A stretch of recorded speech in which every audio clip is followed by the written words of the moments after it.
बिस्मिल्लाहिर्रहमानिर्रहीम। अस्सलाम वालेकुम क्लास 9। उम्मीद आप सब खैरियत से होंगे। आज हम लोग यूनिट 2 की एक्सरसाइज 2.4 के क्वेश्चन नंबर 3 को सोल्व करेंगे। क्वेश्चन नंबर 3 की जो स्टेटमेंट है वो है कि सिंप्लीफाई करना है हम लोगों ने इन तमाम पार्ट्स को। फर्स्ट 2 पार्ट का लिंक डिस्क्रिप्शन में मौजूद है, आप इनसे रिलेटेड भी लेक्चर ले सकते हैं। अब हम लोग इसके क्वेश्चन का पार्ट 3 और पार्ट 4 सोल्व करेंगे। तो चलिए अब हम लोग अपने क्वेश्चन की जानिब चलते हैं। अब देखें थर्ड पार्ट में हमारे पास क्या है, 5 की पावर 2 और उसकी पावर है 3 और डिवाइड को हम लोगों ने इस तरह भी लिख सकते हैं 5 की पावर 2 डिवाइडेड बाई 3। ये हमारे पास आ गया इसका फर्स्ट स्टेप।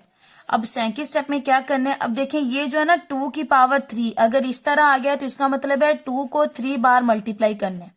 ओके हो गया, और 2 को 3 बार मल्टीप्लाई करना है। लेकिन अगर इस तरह के होल पावर में आ रहा है जैसे 2 की पावर 5 की पावर 2 और उसकी होल पावर 3 है, तो इसका मतलब है कि 2 को हम लोगों ने डायरेक्ट 3 से मल्टीप्लाई करना है।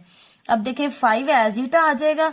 अब 2 की पावर कितनी है, 2 की पावर जो 5 की पावर 2 है उसकी पावर 3 है, यानी 2 को 3 बार मल्टीप्लाई करना है। 2 2 जा 4, 4 2 जा 8, तो 5 की पावर कितनी आ जाएगी 8 डिवाइडेड बाय।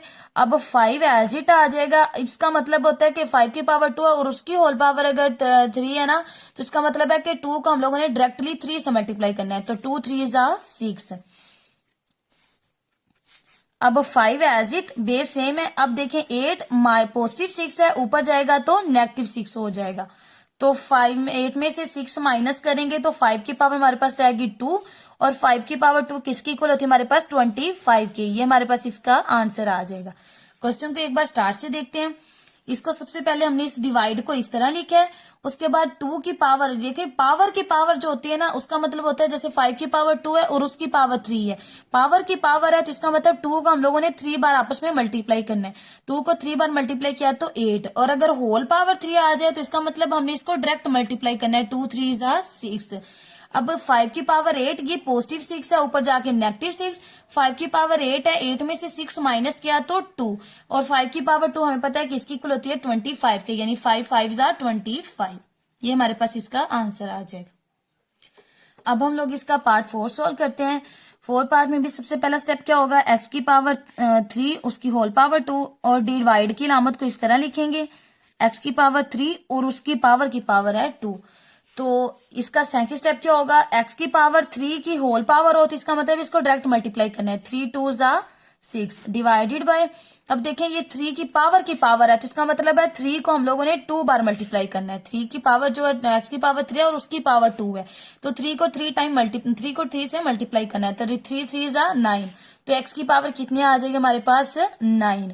तो x एज इट आ जाएगा 6, ये नीचे पॉजिटिव है तो ऊपर जाके नेगेटिव 9 पावर आ जाएगी -3, क्योंकि 6 में से जब 9 में से 6 माइनस करेंगे तो 3 आएगा और बड़े वाली वैल्यू के साथ साइन कौन सा नेगेटिव साइन है तो -3।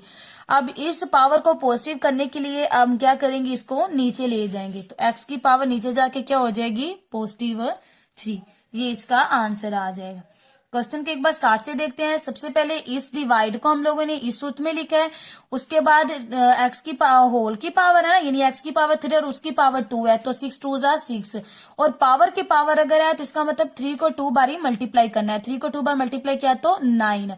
अब x की पावर 6 के नीचे पॉजिटिव 9 है, ऊपर नेगेटिव 9 हो जाएगा, तो x की पावर 6 में से जब 9 को माइनस करेंगे तो -3।